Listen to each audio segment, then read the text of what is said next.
Olu lusasazo ngqo lwendaba estudio 9 kwikomkhulu ye-SABC eAuckland Park eRhawutini nezeziphambili. We have agreed to engage with parties that are willing to play a constructive role in furthering national unity. Umongameli we-ANC uthe eli qela liza kubamba ingxoxo namaqela angaphakathi kurhulumente we-GNU nangaphandle kwalo rhulumente kuxoswe ngezidlumzi. Uluntu lwaseMount Flash eMpuma Koloni luzibambele ngezalo izandla ukwakha ibhlorho edibanise ilali nezikolo. Kwezemidlalo iProteas abasetyhini zizilungiselela indebe yehlabathi.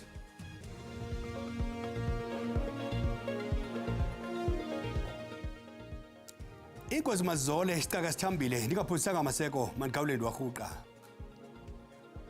Umongameli we-ANC umnumzana Cyril Ramaphosa uthi eli qela liza kudibana namanye amaqela ezopolitiko angaphakathi kurhulumente we-GNU nangaphandle kwawo ukushukuxa imiba edlumzi. Umongameli Ramaphosa bethetha kwintlanganiso yeentsuku ezine ebanjelwe eJameson. Iinkokheli eziphezulu ze-ANC zishukuxa imiba equka urhwebelwano, ikamva le-GNU nengxoxo kazwelonke. Le ntlanganiso iza ngethuba kukho ukujongana ngezikhondo zamehlo kumalungu e-GNU aquka i-DA. Emva kokujongana ngezikhondo zamehlo ngaphakathi kurhulumente wobumbano i-GNU malunga nemiba eliqele ngundoqo, umongameli Cyril Ramaphosa uthi i-ANC zakuba nothethathethwano namaqela ngaphakathi kwi-GNU nangaphandle ukufumanisa ukuba ngawaphi na azimisele ukubambisana nayo ukuphuhlisa uMzantsi Afrika. We have agreed to engage with parties that are willing to play a constructive role in furthering national unity and stability so we can achieve our three strategic priorities, namely driving inclusive growth and job creation, reducing poverty and tackling the high cost of living, and building a capable developmental state. Mongameli kwaphawule ukuba ayaqhuba amalungiselelo onyulo kwaye uthi izinto azizukufana nakuqala. Local government is the epicenter of infrastructure decline and poor service delivery. We agreed that we will show greater resolve and urgency in setting municipalities on a new path. Ukanti isigqibo solawulo lukazwelonke se-ANC sithi nangona singavumelani nesigqibo se-SACP sokungenela unyulo lonyaka ozayo izimele kodwa siyasihlonipha esi sigqibo. As we have indicated to the South African Communist Party, our ally, we disagree with the decision. We believe that this decision has fundamental implications for the strategy and program of the National Democratic Revolution and the alliance that has led the struggle for liberation in our country since the 1920s. Kwinyanga ezidlulileyo urhulumente uthathe amanyathelo okugcina ubudlelwane kurhwebo nelizwe laseMelika nangona kunjalo nanjengoko kulindeleke ukuba uqalise kule veki uchatha werhafu ka-30% omiliselwe iMelika kwimpahla ethengwa kweli. Umongameli uthi NEC izimisele ukukhangela namanye amazwe anorhwebelana noMzantsi Afrika.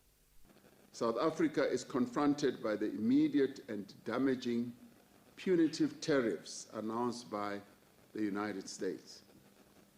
While we must act with urgency and purpose to limit the impact of these very punitive tariffs, we must also undertake measures to ensure the resilience of our economy and exports into the future. Mongameli uthi kufuneka lilizwe liqinisekise ukuba alixhomekeki kakhulu kwilizwe elithile kurhwebelwano nokukhulisa uqoqosho. Iqophe okokuqala ikomiti yesikawu yepalamente emiselwe ukuphanda izityholo ezenziwa ngumkomishala wamapolisa KwaZulu-Natal uNjengele Nhlanhla Mkhwanazi ngobugwenxa kukhuseleko lwelizwe. Phakathi kwemiba le komiti yonyule usihlalo wayo lilungu le-ANC yepalamente umnumzana Soviet Likganyane ngaphandle kokuphikiswa. Umnumzana Likganyane uthwalise uxanduva lokukhokhela le komiti kulandela izityholo ezenziwa ngumkomishinala Mkhwanazi zokuba amanye amagosa aphezulu kwinkonzo yesipolisa athe gapho kurhwaphilizo. Usihlalo wale komiti uthi luxanduva lwepalamente ukubuyisa intembeko elahlekileyo kubempeli loMzantsi Afrika abafuna ubulungisa. Wherever there could have been unscrupulous activities. South Africans will want to hear us rise into the occasion, speaking on their behalf. Amalungu ale komiti avuyisene nomnumzana Lkhanyane ngokuchongelwa kwesisikhundla enyathela kwinkalo ezilindleke kubo beyile komiti. Maybe the first thing is is to congratulate you for your election into the position of the chair of this ad hoc committee. The team already has a document through which they are going to be working on, because the motion that was presented and adopted by the National Assembly already details what this committee is required to work on. Let me also congratulate you on your election and wish you the very best with this important task. I think the terms of reference, as the Honourable Chief Whip also alluded to, is already there in the establishment motion. The criminals who are already in prison, who might share a lot of information with us. Very dangerous criminals. How do we get them here? Can we summon them here? And all of that. Because you're talking drugs, if you're talking drugs and drugs cartel, you must know you're talking about some of the people who are already in prison. Le komiti yesikhawu ikwavumelene ukuqoshelisa ipapasha imigaqo eza kuyilandela kuphando lwayo ngolwesihlanu. Obebhala kwindaba ze-SABC, Dinkundi Mphiwe Gift Nongotho. Uluntu lwasemangwanenge ehlokwengi nemifudulo esaziwa njenge-Mount Fletcher eMpuma Koloni lubhinqele phezulu ukwakha ibhlorho edibanisa ilali nezikolo. Abahlali bayasokola ukuwela umlambo kwaye xalina kuyaphazamiseka ukufunda nokufundisa. Ibhlorho yakhiwe ngurhulumente ekhukuliseka ngoFebruary. Abahlali baqokelele imali umzi nomzi ukuze baqale eliphulo lolwakhiwo lwendlela eliqhutywa luluntu ngokwalo. Kusetyenziswe izixhobo zokuqhekeza ilitye, nto leyo ngengomsebenzi ulula, kodwa injongo kukuba kwenziwe ibhlorho apha. Ngaphambili abahlali bazakhola ibhlorho, kodwa yahamba namanzi. Urhulumente naye wazama ukwakha eyakhe, nayo yahamba namanzi. Kungoku nje abahlali bathi babone ukuba bazibambele ngokwabo, bazakhole eyabo ibhlorho. People are unable to perform their duties. For example, teachers are unable to come on school on rainy days. Learners are unable to go to school on rainy days again because they have to go for buses on the other side of the river. Xa imvula isina kuba nzima kakhulu ukuba iititshala nabantwana bakwazi ukufikelela esikolweni. Izidumbu azikwazi ukungena apha elalini, abantwana besikolo abakwazi ukuya elalini, basiphakame sibonisana uba sizawuthini na. So sabetha imali umzi nomzi tata apha kwasithathu ubetha imali engange-500 rand. Iinkokheli zomthonyama zithi zinethemba lokuba eli phulo labahlali lizakuncedisa abantu abaninzi. Abantwana baye esikolweni because izikolo ezinkulu zingaphesheya. Bawela ngenyawo, bawela emlambeni, nemizimba ikwazi uwela apha, basebenzisa ileri xa bezoweza abantu. So sabona uba abazidibanela ke abantu bathi bona bazoqokelela imali bazenzele ibridge. Imali eqokelelweyo isebenze ekuthengeni izixhobo zokwakha ibhlorho nokuqesha izixhobo ezakuncedisa ekumiseni intsimbi. Kwinyanga ezimbalwa ezidlulileyo, abahlali baqhuba uqhankqalazo benyanzelisa ukuba bakhelwe indlela, kodwa badibana neembumbulu kwaze kwachaneka inkosi yabahlokwa. Xa befika apha abafikanga babuza uba kwenzeka ntoni, kwathini umntu lapha kwathini, bafike badubula qha. Bafike basusa amatye, basusa namatye bebeke endleleni ngabantu badubula. Ngelo xesha abantu beziculela, akho mntu ugilisela amatye pha, akho mntu uthukileyo. Bafike badubula qha. Abahlali bathi ukunqongophala kophuhliso kwezilali yenye yezinto ezibangele ukuba badibanise imali bazenzele ibhlorho. Umasipala waseLondon uthi kusemdleni kamasipala ukuzisa iinkonzo eluntwini besebenzisana nezinye izindlu zikarhulumente ukuncedisa ekwakheni iziseko zingundoqo ezilalini. Dinkululeko Nyembezi, weendaba ze-SABC eTlokweni.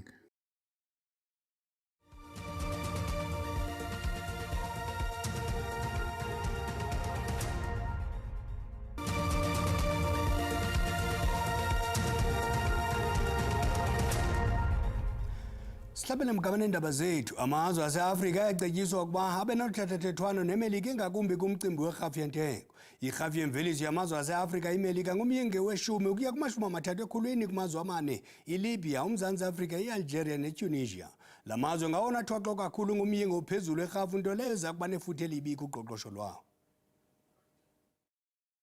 Umphathiso wezobudlelwane bamazwe angaphandle kunye nentsebenziswano uRonald Lamola uthi iPitoli iza kuqhubekeka uthethathethwano nelizwe laseWashington ukuze kuxoxwe ngomba werhafu yentengo.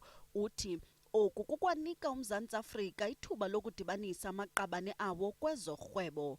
uLamola uthi Afrika kufuneka ithathele ingqalelo ummandla worhwebo kwilizwekazi lase-Afrika kurhwebo phakathi kwamazwe ase-Afrika kunye nomanyano lwezoqoqosho. We have got almost the majority of the mineral resources that the world needs as a continent that must be beneficiated at source. And we have got the responsibility to ensure that this period of artificial intelligence and green economies and so forth does not leave Africa behind. Amacandelo afana nezolimo, ezemoto kunye nempahla ezalukiweyo kudala xhamle kufikeleleni isimahla kwimarike yaseMelika phantsi komthetho wokukhula namathuba eAfrika. Kodwa nangona kunjalo uLamola uthi amazwe ngoku kufuneka jonge nezinye indlela zorhwebo. Jobs, livelihoods and the economy. And our focus is to preserve that. And in this case is to continue with this mutual beneficial relationship with the US while we continue to diversify. Umthetho wezorhwebo wamazwe ngamazwe kunye nengcali yothotyelwa ukholofelo Kugler uthi amazwe amaninzi achaphazelekayo ngalamaxabiso angasebenzisa amaqonga ahlukeneyo ukukhangela umgaqo-nkqubo omtsha waseMelika. In terms of how African countries can navigate the new US tariffs effectively, I think that African countries can actually pursue a multi-pronged strategy. First of all, obviously, they can continue negotiating with the US, including engaging the US in multilateral fora like the World Trade Organization, and also continue to engage with the US on platforms like AGOA. uKugler uthi ezintlawulo zinefuthe elibi kwilizwekazi lase-Afrika. Usekela mongameli we-Patriotic Alliance onqunyanyiswe umnumzana Kenny Kunene usilele ukubhena kwizigobo senkundla kamakulinganwe eyafumanisa ebize inkokheli ye-EFF umnumzana Julius Malema njengephela amatyela amane kudliwano-ndlebe nesikhululo sikamabonwakude sithi kwakukwingxoxo-mpikiswano yezopolitiko kuchazwa njengentetho yentiyo. Oku kuzana njengoko inkundla ephezulu yaseGauteng igcine isigwebo selityala neendleko. Uphando lwafunyaniswa inkundla kamakulinganwe luphinda-phinde ukusetyenziswa kwegama lephela ngakumalema njengentetho etenxileyo nentamisa inzondo. Kambe ke umbuzo phambili kwisicelo sesibheno sikaKunene kukuba ingaba enye inkokheli yezopolitiko xa ibiza enye njengephela kwingxoxo kamabonakude mayela neziphumo zonyulo lwasekuhlaleni yintetho entamisa inzondo kusinina. uKunene utshotshe entla kwisicelo sesibheno ngelithi intetho yakhe ayibandakanyeki kumgaqo-nkqubo kaSection 10 kamakulinganwe ngoba oku bekujolise ngqo kuMalema hayi kwiqela lezopolitiko uMalema alilungu layo. Lo gama inkundla ephezulu kwezinye zezinto ifumanise ukuba ukusetyenziswa kwegama iphela kungabalelwa njengokuntyontyela injongo yokonzakalisa neyenzondo ngakumalema. Kananjalo eli gama libalelwe ekuquletheni umyalezo wokuba uMalema akangomntu kunjalo nje ufanele ukuphathwa njengephela. Ukanti ke inkundla ephezulu iyalele uKunene ukuba axolise ingaphelanga inyanga yesisigwebo yaye uthintelwe ukuba angaze aphinde alisebenzise eligama lecockroach nakweliphi na ilixa elizayo. Abahanelwa abane badutyulwe ngongenalusini kwisiganeko sokudubulana namapolisa eRandfontein kwintshona yeRhawutini. Okwangoku azikacaci iinkcukacha ngesi siganeko, kodwa ngoku amapolisa kukholelwa ukuba abahanelwa bebesendleleni yakuphanga bexhobile ngethuba begagana nabakwantsasana. What happened, the police were following up information. Our crime intelligence from the Eastern Cape liaised with us, and we tasked our tactical response team, our TRT, well known as Amaberet, with our Gauteng anti-gang unit and Fidelity Security Company. We collaborated and made sure that we intercept this team or this group before they can even commit a crime. And when the police tried to stop them just here, that's where they then decided we cannot be stopped by you, police. We are on our mission. We are in charge. We want to do what we want to do. And they started first with the police. The guy who was seated in the with the rifle started. There is rifle cartridges from their own vehicle. There is pistol cartridges inside the car. And the police had no any other option but to defend themselves and the property. And hence 4 suspects are lying dead there.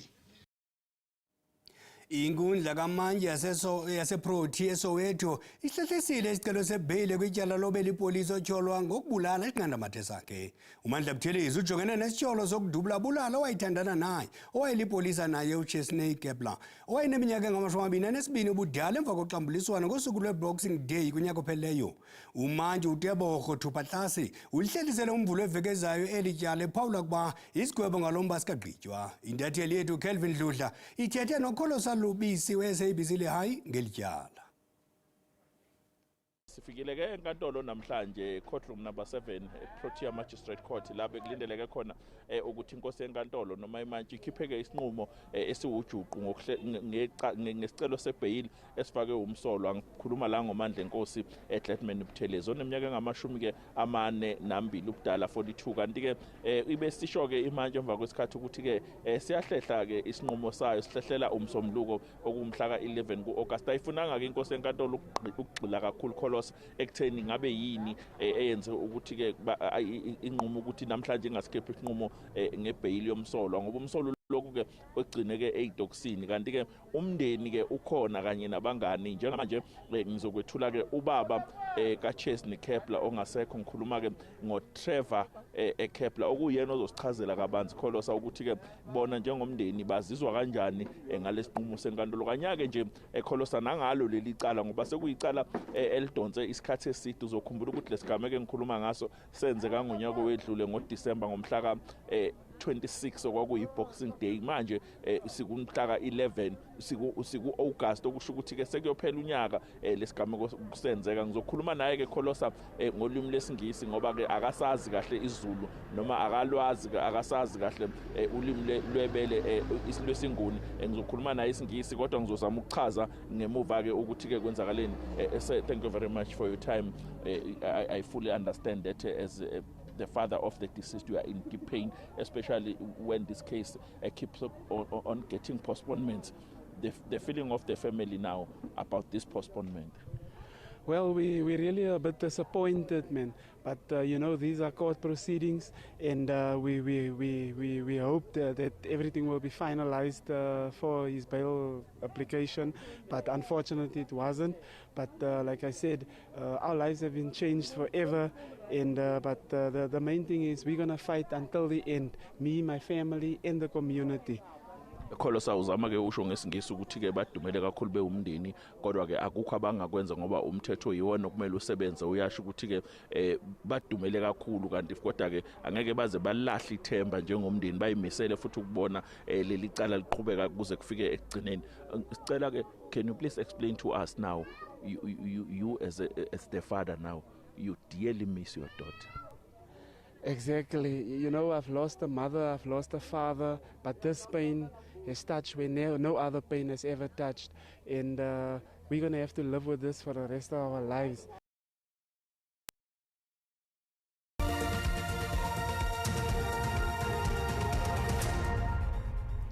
Lokama abalandeli beqakamba besebhiyozela ubuntshatsheli beqela lesizwe lamadoda kwi-World Test nakwi-Legion Championship. Elinye iqela lesizwe lamanina libanqada-nqada lilungiselela itumente yendebe yehlabathi. iProteas abasetyhini zizimisele ukuqhuba ziphephezelisa phezulu iflegi yeli kumanqwanqwa ehlabathi. Le tumente iza kusindlekwa iSri Lanka neIndia iqala ngomhla wama-30 kuSeptemba.